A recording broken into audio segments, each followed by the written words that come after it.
There's this aspect of Japan and Japanese culture of taking something that may not necessarily even be originally from Japan and elevating it and really applying it to and making it their own. I mean, I think that there is a culture of that in Silicon Valley around how to constantly be evolving. I think right now we have a lot of people who are trying to use generative AI, but there's not necessarily the answer to that question of why. Whereas in Japan, here are all the problems that we're trying to solve as a culture or as a society. Now, how can we use generative AI to fix it?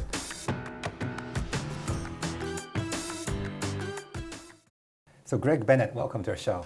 Thank you for having me. So you're the head of prompt engineering at ZEALS, and before that you were leading Einstein GPT at Salesforce, which is generative AI of Salesforce. What made you come to Japan? Yeah, I mean, just for the record, I wasn't leading all of Einstein GPT, just so that way, you know, we're not setting expectations in a weird way, but mostly around the conversational experience of Einstein GPT at Salesforce. And I think that, you know, as the generative AI environment continues to really boom and grow in Silicon Valley, the thing that I kept noticing in Japan and in Tokyo in particular is this idea of focusing more on how to apply it to society. Whereas in Silicon Valley, it's been a little bit more of a focus on how can we create artificial general intelligence or create this, you know, how do we create stronger models with less of a sort of focus on the exact application of it. And so I think that that in particular was what really resonated with me. My academic background has more to do with applied research. So the fact that Japan, and particularly in Tokyo, the focus is more on thinking through generative AI as a tool that can be used and applied to different societal benefit, I found very appealing. So it's very different from the approach in the Bay Area. Yes, yes, exactly. So why do you think there's such a difference between the two countries? I mean, so as an American, I think my understanding of Japan and Japanese culture is only whatever I learned and studied in school. But I think something that I feel like I've noticed about, you know, in learning a lot about sort of modern Japanese history is that, and this is going to sound a little weird, but you know, if we think about, you know, like the Meiji period, where Japan was looking outward to the rest of the world and kind of seeing how other countries do certain things, whether that's education or the driving system, the political system and everything. Exactly. The way that Japan did it was they took a look at everything and then brought what they thought was best back to Japan and then perfected or up-leveled it. Yes. And so if you think about even now what that looks like now, like maybe within the last 10 years, Japanese whiskey became the best whiskey in the world. But whiskey is not from Japan. Whiskey is from, you know, other places. Do you like Japanese whiskey, by the way? Yes, yes I do. I don't drink a lot. I think as the older I get, the less I drink. But Japanese whiskey, I think, is quite impressive. Or even the fact that Japanese pastry chefs will defeat Parisian pastry chefs in, you know, Paris, baking competitions and things like that. There's this aspect of Japan and Japanese culture of taking something that may not necessarily even be originally from Japan and elevating it and really applying it to and making it their own. And I think that's what I find the most appealing about Japan as we think about generative AI. I think Japan can look at other cultures and other, you know, countries and see how generative AI is being developed as a tool, but the immediate thought seems to me is really around how can that tool or that technology be applied to the best of, you know, sort of Japanese lives. Because I saw your press release, join ZEALS, so you're coming to Japan. Yes. And I saw your LinkedIn bio, and you went to Georgetown. Yes. After that, Yahoo, Microsoft, Salesforce. I was so much puzzled. Why aren't you staying in the Bay Area? Because I see. OpenAI, everything's happening in the United States. So yeah. I think really, again, it has more to do with how Japan, I think, has the ability to apply this kind of thing. So I think in the Bay Area, there's a lot of fever around, can we beat, you know, Google? Can we beat Amazon? Can we make a stronger model? You know, and really it's more, I think, about, how do I put this? It feels like an arms race where you're seeing the development of these stronger models, but we have yet to see the application of it and the benefit of using those models in society. Whereas in Tokyo, I mean, I've only been here 5 months.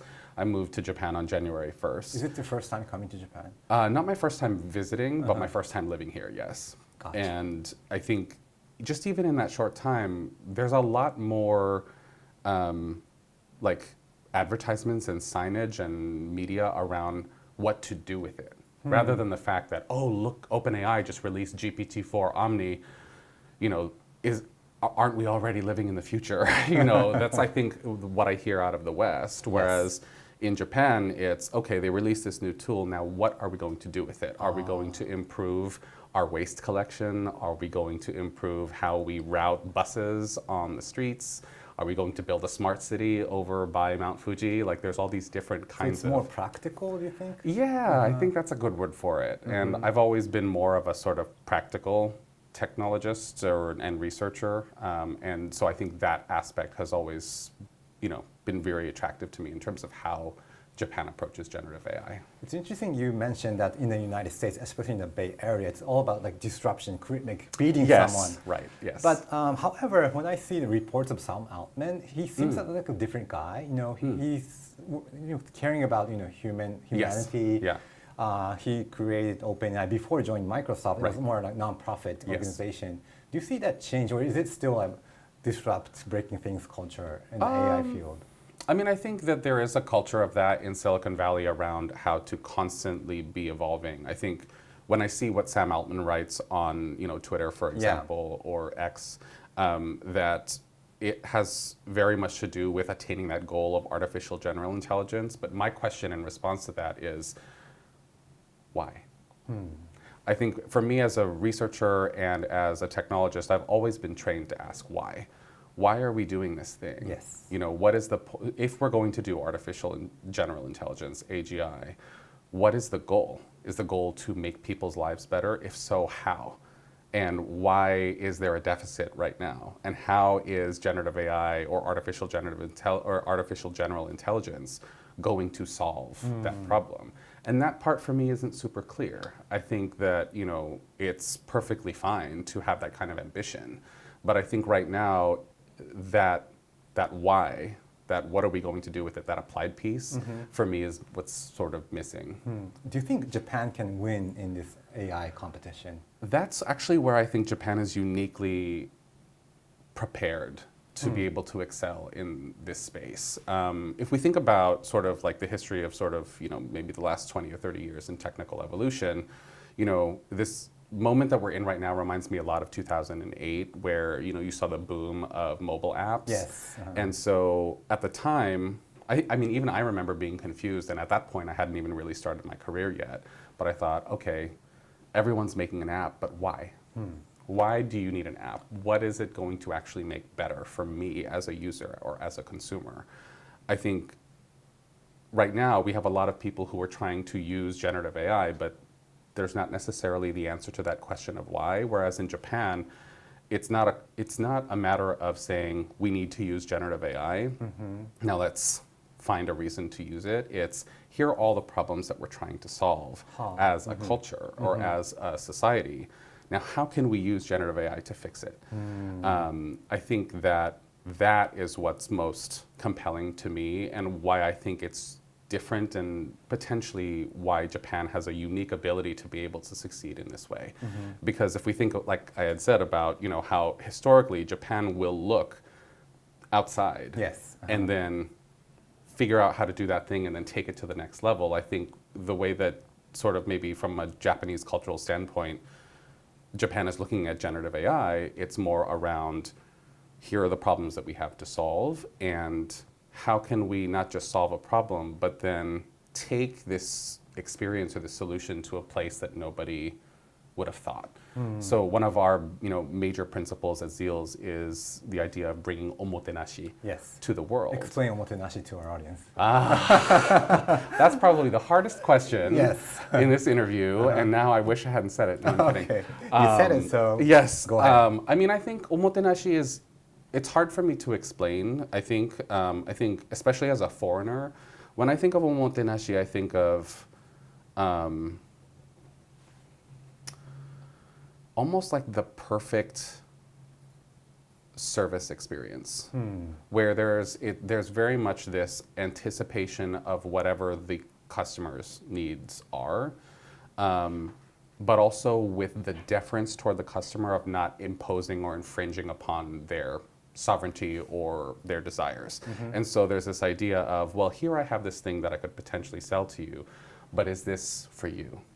Does this fit for you? Is this the right time to offer it? Right time. You know, like kuki yomi. Kuki yomi. Like there's something about understanding the context in which the interaction is happening where there's that decision of, okay, maybe I'm not going to say that, and that is actually the omotenashi thing to do. So it's not just hospitality or taking care. So it's like reading people's minds, do you think? Or? I don't know if it's necessarily their minds or just the environment and seeing how they react to the environment around them. And I think that's something that I think is quite central to like living in Japan compared to the US. So for example, when I'm walking on the street in Tokyo, if I'm looking over my shoulder, in Japan, I'm looking over my shoulder because, if I'm going to move, am I going to cut somebody off? Am I going to bump into someone? It's about the other people around me. In the US, it's more, is someone coming up on me? Am I going to get robbed? You know, like a very different environment. But the idea of the perception or the starting point here in Japan is, okay, what's around me? And then how do I fit into what's around me? Whereas in the West, it's very much, and particularly in the United States, it's me. And how does everything conform around me? I think there's a relationship between that idea of looking at the context around you and figuring out what the context itself needs and how you fit into that context, and the idea of taking these things that are potentially not originally Japanese and then making them even better. And that's really where I see a relationship between omotenashi and this inherently sort of, I think, Japanese cultural experience of elevating something. Not for the sake of fame or notoriety, like we're doing this to become the best, but because that's what the craft calls for, or that's what the situation would benefit from, or wouldn't it be better for everybody if the experience were better, as opposed to, look at me, I defeated Google and now I'm going to go to the Oscars. You know, that's not, I think, as appealing to me personally. Well, I think you did an excellent job explaining omotenashi. Okay, all right. That's like the best explanation I've ever heard. Thanks. So so in ZEALS where you work, so you guys are trying to combine omotenashi and AI. Yes. Yes. How? I think that's ultimately where the prompt comes in. So as you'd mentioned, so I'm leading prompt engineering at ZEALS. Yes. And really it's about thinking how to explain that to the model. Because, you know, if we're thinking about OpenAI, for example, or Anthropic or Cohere, those are all models that were developed in the West and very sort of almost Western based. Right. So they perform the strongest when you do prompts in English. They can create outputs and responses in Japanese, but sometimes you have to give a little bit more explanation, especially around these kinds of cultural things like omotenashi. And so I may have to include something extra in the prompt to say, okay, so consider all these conditions, all these things that you know, a Nihonjin would think of. Because that culturally is what omotenashi is. That's how you think about, you know, the world around you in Japan. But now we have to codify that into instructions for someone who doesn't know what that is. And that's really where that happens, is in the prompt. I saw the latest demo of ChatGPT 4.0. So it was very casual, very conversational. Very flirty. Do you think ChatGPT like implemented omotenashi, or are there still... Oh, in that experience? I don't know that I would call that omotenashi, because at least from my experience, it felt very, almost a little, and especially in the reactions that I've seen from some individuals on Twitter, it felt very flirtatious. Like there was almost this kind of, I don't want to say seductive, but this kind of like in somewhat imposing. Quality like there? Nudging to a different... Nudging differently, or kind of like adding extra to it. I'm trying to, I'm not just answering your question, I also want to make you like me. I felt that, thing. Yes. Which for me that doesn't match with my idea or concept of omotenashi at all. In omotenashi, if you're focusing on trying to get the other person to like you, then you're not focusing on the other person, you're focusing on yourself, which is not omotenashi. Right. So I don't know that they necessarily, focused on that. And, I think it was an impressive demo, but, we still haven't seen, what the ASR capabilities are actually like. And so until we actually, as appliers of that technology, until I can see what controls I have over the ASR and how I can kind of maybe turn the flirtation off, then, I don't know that it's necessarily omotenashi. It's funny, I had the exact same feeling because I don't want our kids to use that because it's very, nudging into a certain direction. And I'm worried if my children will interact with ChatGPT-4 and have a kind of unhealthy relationship, which is because the GPT-4 is kind of in a selfish way. He or she wants to show off their skills. Yes. It's not omotenashi. It's not thinking about the others, but trying to show off the skills that we are like humans. Show off skills, and also potentially, is it showing off for the sake of showing off what it can do, or is it showing off for the sake of the greater glory of their developers? Yeah. And that's really the sort of atmosphere that I feel in Silicon Valley, is that how can, it's when OpenAI does something impressive, people are talking about Sam Altman. Yes. And I'm sure Sam Altman's a great person. I've never met him. But, it's the same thing. If something happens at Apple, they're talking about Tim Cook. We know who these CEOs are. We kind of glorify them. We see them at the Golden Globes. There's this kind of enmeshment of Silicon Valley and Hollywood that now this sort of celebrity and fame gets mixed up with the actual development of the technology, which I think can be quite distracting from actually maybe making some sort of meaningful impact. And so, I think, especially when we think about the fact that they framed, GPT-4o as female, the discourse around the application has been talking about it as a her or comparing it to the movie Her. And there's a lot of comments that I've seen on Twitter about, well, so is this how men think women should be? And that they should be flirty when they're trying to answer a question or something like that. Even that kind of makes me somewhat uncomfortable. Whereas if we're thinking about it from the concept of omotenashi, it's not about you're not trying to show off what you can do, and you're not trying to lower yourself out of subordination, but you're trying to put the focus on the customer's experience. Really, it's all about, okay, this person exists in this environment. Now, how can we make that environment as great and as comfortable as possible? I think there's a degree of, and maybe this is just my own perception, but that in having spoken with other Japanese people and interacted with lots of Japanese people over the course of the, however many years, it's almost as if, okay, ideally I would like to have this experience too, kind of a thing. Like, oh, if I were in this situation, then how would I make it ideal? Because wouldn't everybody want to be comfortable, safe, feel pampered even, and it's less about power and more about comfort. So Greg, I'm really surprised that you're touching upon the deepest aspects of Japanese culture. Okay. So how did you come to think that way? So this is your first time working and living in Japan. This is my first time working and living here. Why are you able to figure this out? You're opening the secrets of Japanese omotenashi culture, and especially relating that to AI technology. Sure. So, yeah. I mean, my first experience with Japan started shortly after I graduated high school. And I did a homestay with a host family out in Yamanashi. And so at that point, my host family there, they couldn't speak English and I couldn't really speak Japanese. So I had to learn everything from scratch and really just through observation. And since then, I mean, I studied Japanese for a few years in college and did research in Japanese. But I've always come back.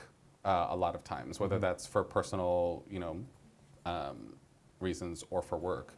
And I think that maybe through interacting, I have another host family over in Chiba, who I stay with very often. Actually, I've been staying with them for over 10 years.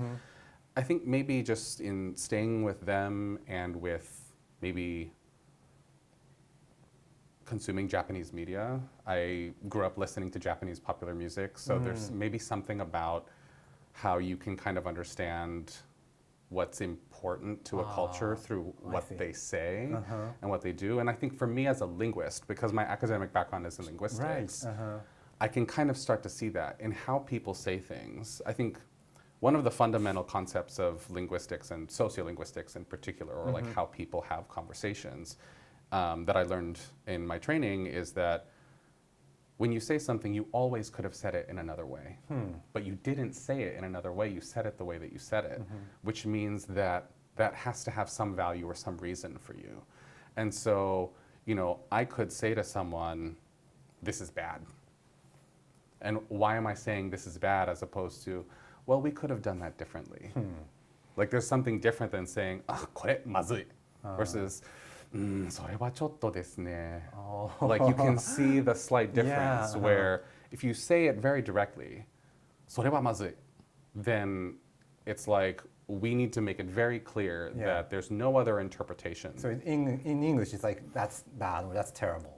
But it can be. And sometimes, and I think that's also a really interesting distinction. I think there's a lot of perception in the West of Japan being super nice and super indirect humble and and all of those things. But I know plenty of people who are very direct in Japanese. That's like true. I was in a meeting the other day and had a background behind me, you know how you can have like on Zoom or on Google Meet. And my colleague was asking me, oh, why do you have a background up? And I said, oh, because, you know, my room is kind of a mess.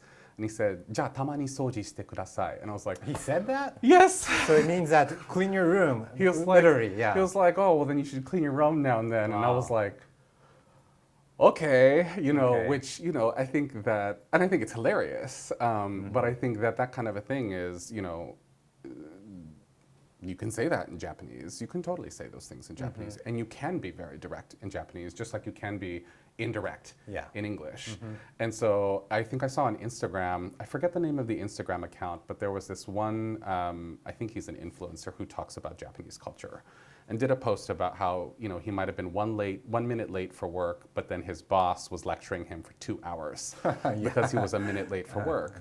And he said, oh, this probably only happens in Japan. And I said, no, that happens in America too. You know, and so I think there's this idea of trying to sort of disentangle that Japan can only be one way and that the West can only be one way. There's plenty of, you know, indirect and direct people and customs in both Japan and in the US. But I think in Japan in particular, if we think about, okay, I could have, you know, I said, それはまずい, but I could have said, or for example, like my colleague who had said, たまに掃除してください, versus clean your room versus, you know, oh, okay, all right, I see, I understand. He could have chosen to dismiss this idea that I had said, oh, my room is dirty, but instead he chose to say, clean your room, you know, and I think that, you know, that kind of distinction is one to kind of really sort of pay attention to. And I think over the course of, you know, coming to Japan for many years, instances where people could have said, clean your room, but they said, oh, I see, okay, all right. And there's that sort of like 10, that ... that implies, okay, I know you're a messy person, but I'm not going to say anything because that would be rude. That I think started to kind of convey to me this idea of omotenashi, the idea of in saying something you can provide comfort to a person, and in not saying something you can also provide comfort to a person. And that the important thing there isn't that you said it or that you didn't say it, but that it's that person's comfort. So Greg, you can speak and read in Japanese?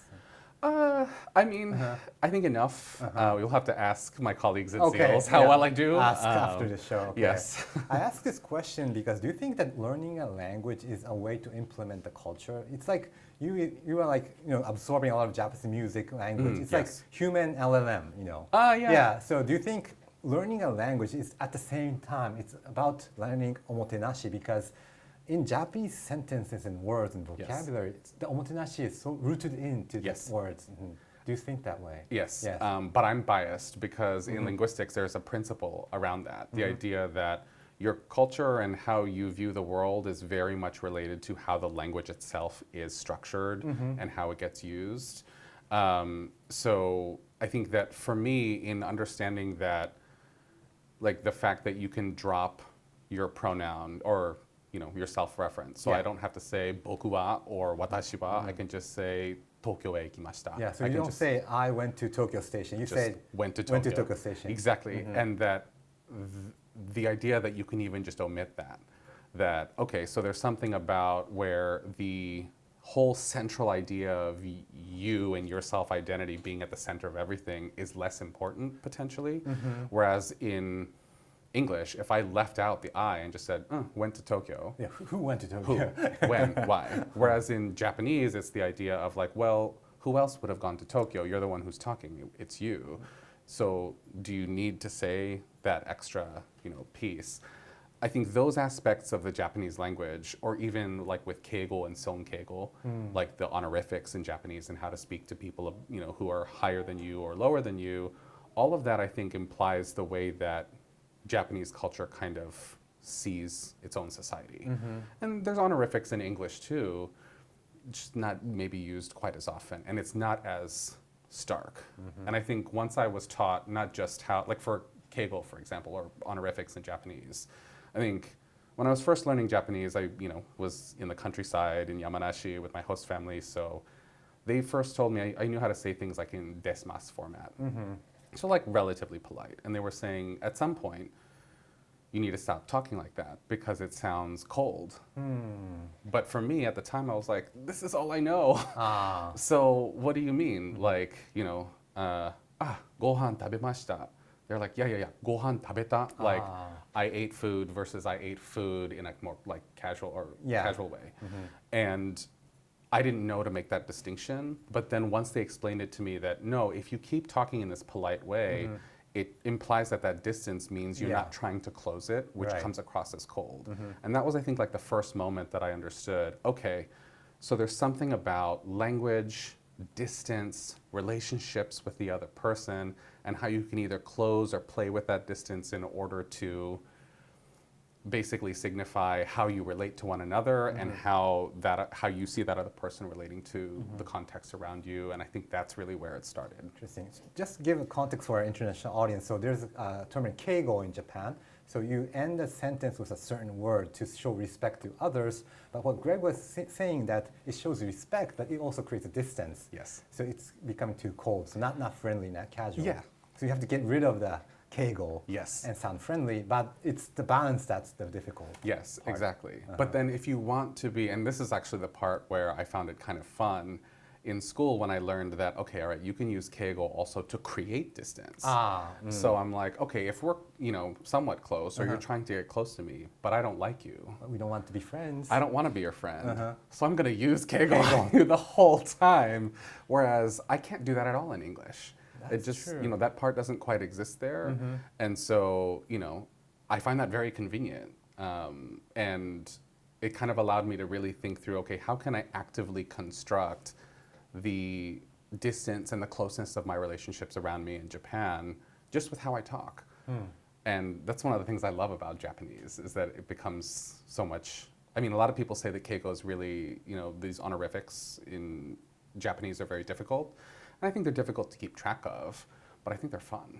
I think they're very useful. You've been in Japan for like only 5 months, and you are like mastering the Japanese whole language. I don't know about mastering. Okay. I think that's a big exaggeration. But going back to the question is, can Japan win in this AI race? Yes. So we discussed that maybe it was the United States company, OpenAI, creating ChatGPT, but it may be a Japanese company that will actually find a way to use it, and also in an Omotenashi way, human interaction. Yes. So do you think Japan will lead in this AI? I think they can. Especially like if we think about like the 70s and 80s, for example, in Japan, like, where we saw the big development of manufacturers. Yes. So you have large conglomerates like Toshiba or Mitsubishi, where they're not just going to do, small items, but they may also do large items. You could buy a tractor from Toshiba, or you could buy a microwave. And the idea of, okay, maybe the microwave wasn't invented in Japan, but maybe the best microwave or the most optimized microwave was developed, maybe not invented, but developed here and improved upon. Or that if you think about Mitsubishi, they're not just, in the West, they're known very much for cars, but one of the largest mega banks in Japan as well. So like all of these different facets of how to take tools that exist, but then use them to make the best experience. And I think that's really where Japan has the biggest opportunity to lead. It's funny because some folks have told me, oh, you know, marketing in Japan can maybe not be as great as the West. And the first time I heard that, I was confused. I think, honestly, I'm still confused because I think Japan has some of the best marketing. Nobody gets me to spend my money like Japanese companies. I think that if we think about comparing not just the development of the product, but how you sell it and how you present it to the consumer and how you entice them to engage with it, that I think Japan does very well. Whether that's making it feel special, and that can be anything from as small as you go to Ginza and you buy daifuku, which is like a little rice cake, and then they wrap it up, and it's very neat boxes, neat and pristine. And some people will say, "Oh, that's too much. You don't need to do that." But then there's something about the fact that you're doing right by the product and you're doing right by the customer by making this experience the strongest that it can be. And I think there's some balance, you know, obviously like you don't want to go so far in the direction of, well, I had to wait an hour to get my daifuku because they were absolutely perfecting the ribbon on wrapping, it, you know, versus in, you know, the US, they'll just throw it in a plastic bag and say, here you go. That's true. You know, there's, you know, obviously the extremes, but I think that the idea of thinking through the detail of the experience all the way from how are we going to develop this thing? How is it going to, obviously, how are we going to make money, but how are we going to benefit society? Who's going to use this? What utility is there around this? And that final part of the experience of, okay, how do you actually experience it and enjoy it and appreciate it? I think that can apply from everything to, you know, from music to generative AI. So how does it apply to generative AI? Because, you know, those snacks or cars, I can imagine, but what would be the Japanese version of generative AI? I think the Japanese version, and this is actually something we're discussing at ZEALS right now as well, is the idea of what does it really mean to have an omotenashi experience? And how do we translate that into the best sales or consumer experience in the world? I think there's a moment in time where it makes sense to go to Amazon or something like that and you just pick what you need and it's very short. And then there's another moment where maybe you as a consumer are not super sure about what it is that you want and you want to find out a little bit more but not feel imposed upon. And I think that whole idea of not imposing upon someone else, Japan, that's like in their blood. Not imposing upon the person around you or the world around you, that I think is very inherently part of Japanese culture. And I think that can very much translate into generative AI. How do we make sure that when the AI is either chatting or talking to you, that it's not doing it in a way where you feel put upon as a person or as a user? If people walked away from, you know, GPT-4 Omni saying, oh, it's super flirty, if I don't want to be flirted with, there was some assumption there that, you know, that was the design choice to make, that we're going to make it default flirty with you. But for what reason? For the sake of, you know, making the experience more addictive. But if that imposes upon other people, you know, was that really necessarily the most effective choice? As opposed to, if I think about it from a Japanese perspective or from an omotenashi perspective, it's more about, I don't want to upset your life. I'm not trying to make this, I don't want you to have a stressful experience. I don't want you to have to think too hard. I don't want you to have to spend any more time on this than you want to. And if you want to spend more time, then obviously we can continue this interaction. But how do we make sure not to overly infringe upon or impose on the user? So from a user perspective, let's say there's like an OpenAI, ChatGPT, and a ZEALS AI. Do you think the ZEALS version will sound more omotenashi, more human, you know, more nice or generous, or I don't know, but yeah. I mean, I think, so I've always maintained the idea that we shouldn't try to make it human. I think a lot of technologists assume that, okay, the goal is to make the AI human. But I think that when we think about conversation is how the whole interaction, the whole experience happens. Yes. Conversation was historically always a human exclusive practice of behavior. Only humans can have conversations. Animals can't do it, babies can't really do it. But now all of a sudden machines can have conversation. Does that mean the machine is human? Well, no, it can't reason, it doesn't have feelings or all these qualities about the machine that don't make it human. But it is participating in something that was previously exclusively a human experience. And so now how do we make sure that the machine adheres to these rules or norms of what was previously exclusively human, conversation, but maintaining the fact that it's not human at all? And so I think that really, at least the way I'm approaching it at ZEALS, is my goal is not to make it human, but it is to make sure that the user feels comfortable. And I think that for me is like the core principle of Omotenashi that I try to kind of bring into it is how do we make sure to think about what the user's needs are, what their worries are, what their fears are, what their joys are, and then not necessarily turn the dial up on their joys and their needs, but get it to a point where it's pleasant, and then give them the control to be able to negotiate the closeness of the relationship. So does that mean that we start with super casual Japanese? No. Because I don't want you to think that I'm infringing on your space. That's like me opening the door to your apartment, taking off my shoes and saying, hello, as opposed to maybe I knock on the door. Or maybe you don't want me to knock on the door. Maybe you want me to wait outside until you're ready to open the door to me. That whole idea of thinking through the interaction, I think, is part of the Omotenashi, where we will, and we use OpenAI's models just like we use Anthropic's models.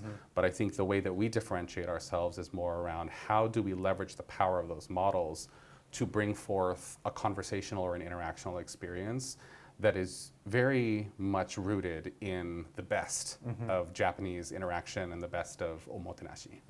So do you think within a few years, people not only in Japan but around the world will start using maybe a ZEALS product or a Japanese AI company product because that feels more comfortable for them? I think that's the goal, at least for me personally, is that I think that... That is an ambitious goal, yeah. Yeah, I think it's, I'm aiming high, but I think that one of the best experiences that I hear, even just from tourists or people who are visiting Japan, is they will say things like, oh yeah, I mean, it's just so convenient. Yeah.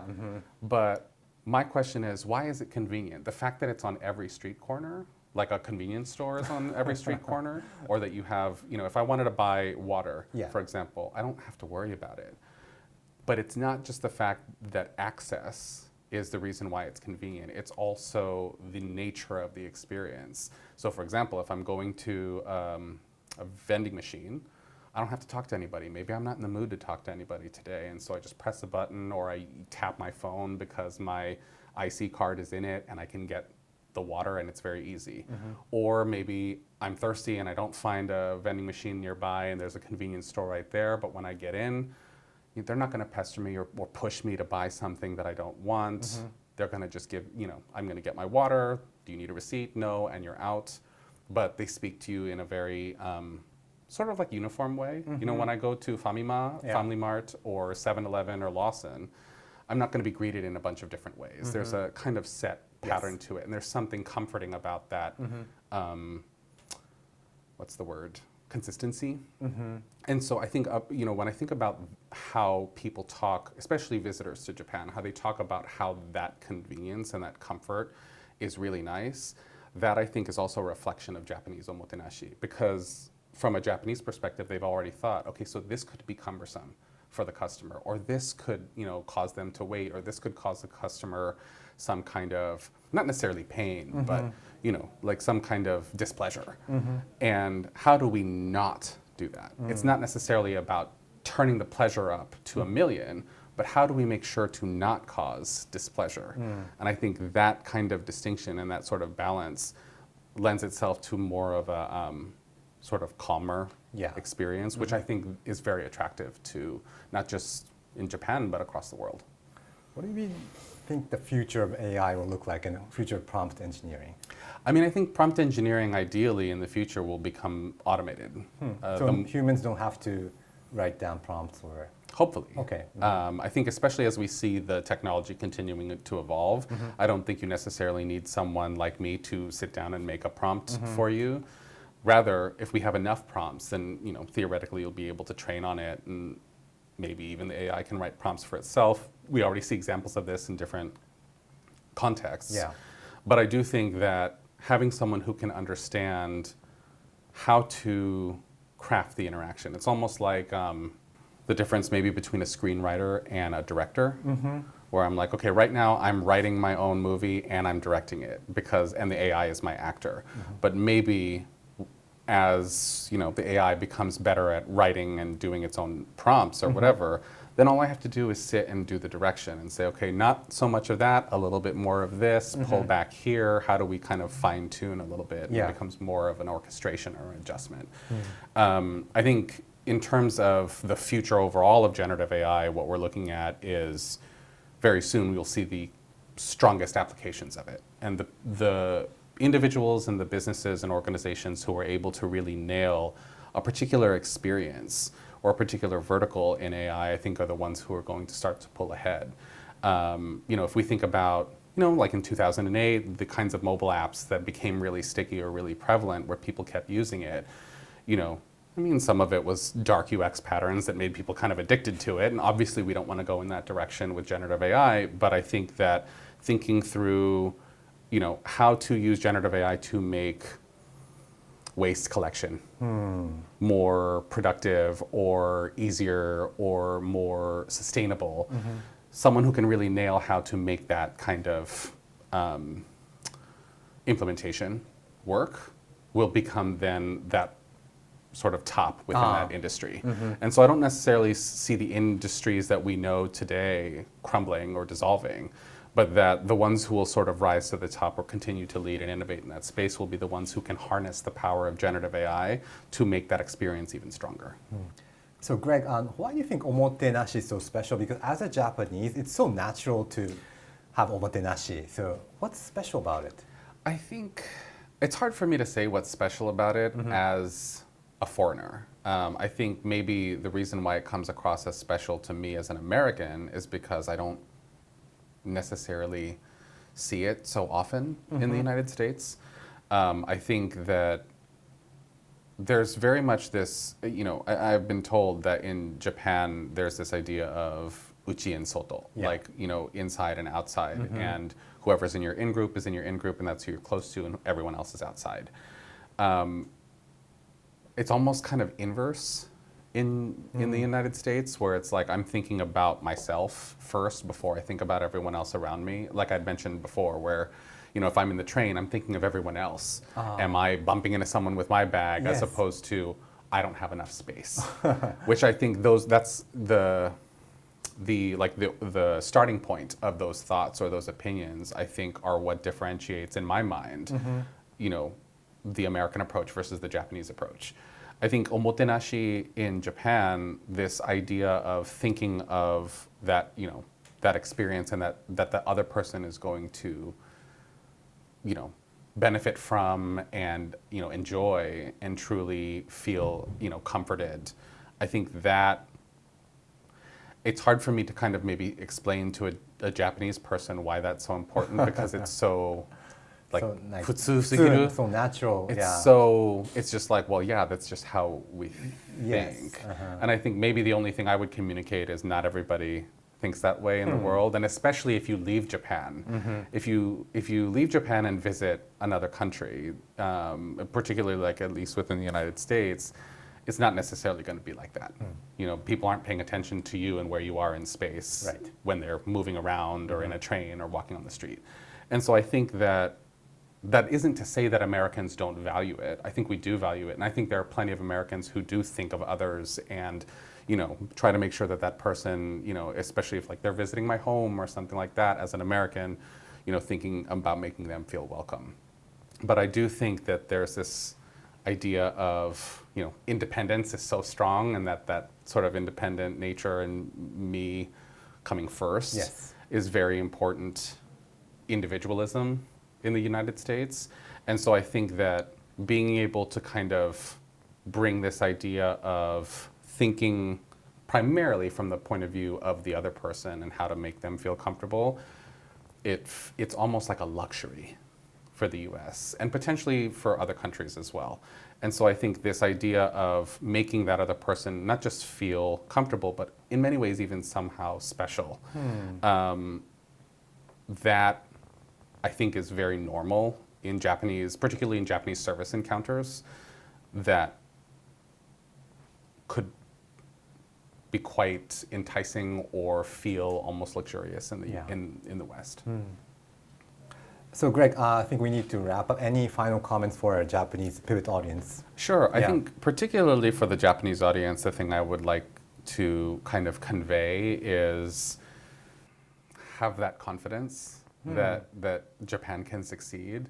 I think maybe what surprised me most in moving to Japan and working here, even just in the last 5 months, is I've received and heard a lot of comments about, oh, I don't know if we can compete, or maybe Japan is so behind. Yes. And I find it really surprising because that hasn't really been my experience at all. If anything, I think Japan has a lot of advantages. And I think it's something that's very inherently about Japan and being Japanese culturally. The idea of, taking something from another place and perfecting it or evolving it, or the idea of, Omotenashi and thinking about the other person and their comfort and their experience and whatnot, that those things are what makes Japan unique and different, I think, enough from the rest of the world that maybe the rest of the world benefits from.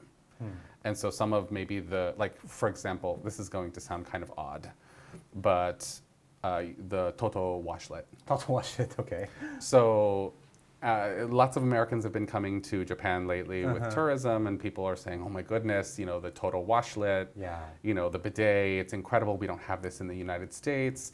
And I got to thinking, I thought, the bidet has been around for centuries. The idea of having, this water or whatever has been around forever, but Japan perfected it.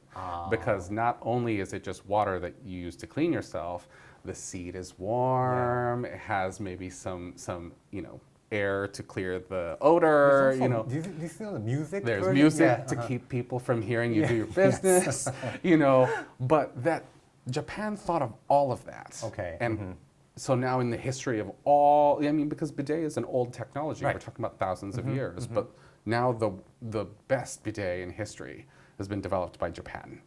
And I think there's something about, and whether it's, a bidet or,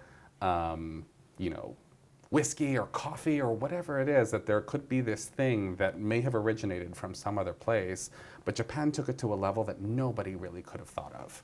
And I think that's why I think Japan is inherently very well positioned to compete in the generative AI space, because the focus isn't on, are we going to defeat another company? It's more on, okay, how do we take this tool and apply it to a certain space and make that space better than we ever could have imagined?